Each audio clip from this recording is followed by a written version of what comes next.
Alright, what's up YouTube? So, New Year's Eve, and just now getting around to tearing down the 99 XC700. Yeah, it's very long overdue, but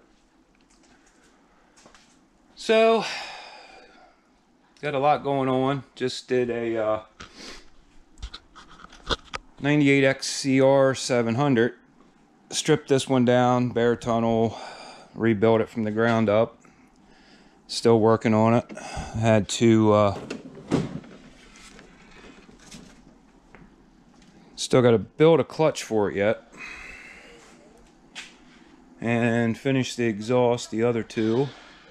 But so far, I think it's looking pretty good. Everything's cleaned up pretty well. Redid the shocks, had the skid out, went through everything back here. So the seat's actually in pretty decent shape too. Gotta get them pipes done yet. But this one came in with I snapped the end of the crank off, so I had to buy a brand new crank for it. And what I found was in this pile of mess over here, when I looked at the clutch, they had the balancing X on a different post than the X on the other part. So I don't know if it being off balance caused it or what, but I mean, regardless, it's not good. So probably gonna end up rebuilding that Comet there. It's not many miles on this one, but because the back of this one's all boogered up from when it flew off in the belly pan. So we'll see what's up here, but brand new crank, rebuilt the engine, new crank seals obviously, and carbs all cleaned up, redone. Everything was power washed. Rebuilt the water pump. That was a pain in the ass.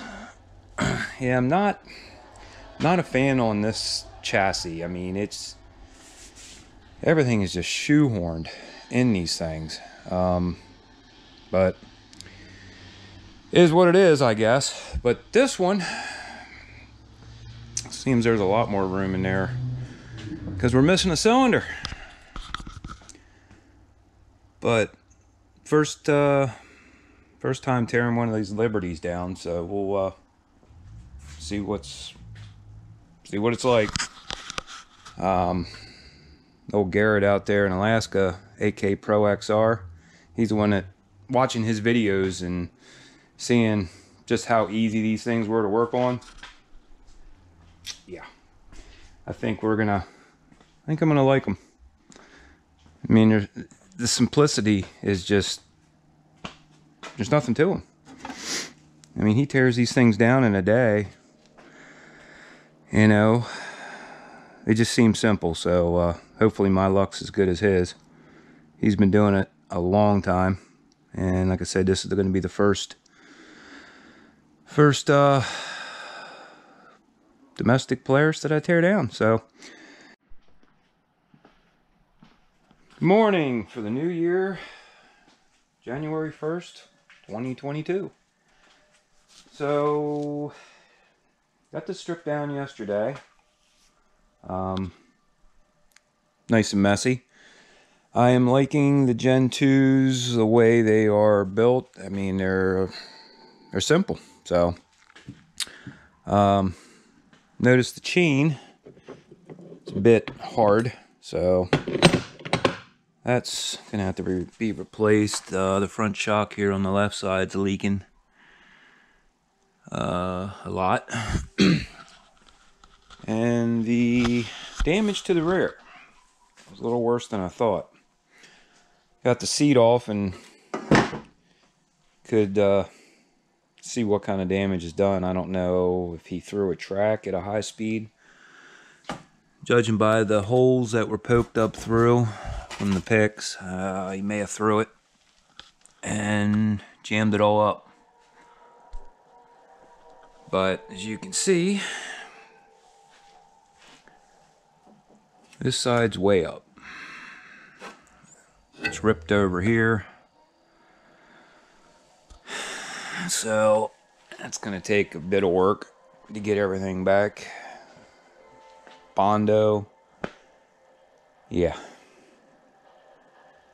Did a number on her, but whatever. Guess it is what it is. Thought about parting it out.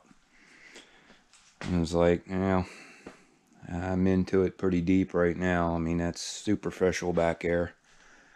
I have another enclosure here for it. And another snow flap. So, just a matter of getting everything banged back straight. Once I finish tearing it down, I gotta get the track and skid and everything out of it.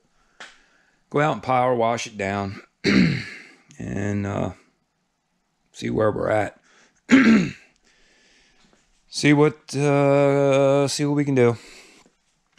It's really about all you can do. So, well, got her about done. Got to pull the front suspension off yet, but started taking this side apart because I had to replace the sway bar bushing that was gone. One thing I've noticed about these tipped in trailing arm sleds, this actually made me happy. There's a bolt with a nut going through the back, so kind of helps when you snap it off and you got to drill through the blind hole like the old Evolves and Wedge and Aggressives. That's awesome. They actually did it right.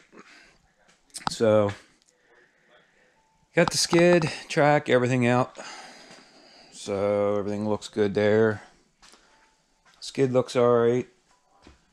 Gotta tear it all apart, rebuild it, check the bearings.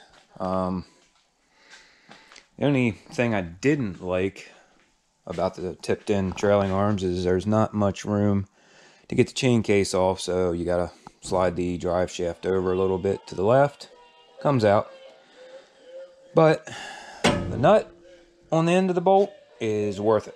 So finished tearing this stuff off. Probably tomorrow I'll take it out, get it all power washed, scrubbed, and get it all shined up and start working on that tunnel. See what I can do with that, and get it all straightened out what we can. Gonna have to do some welding, and I don't have a TIG, so I'm probably gonna have to go buy one, but I've been wanting one, so we'll get her done. So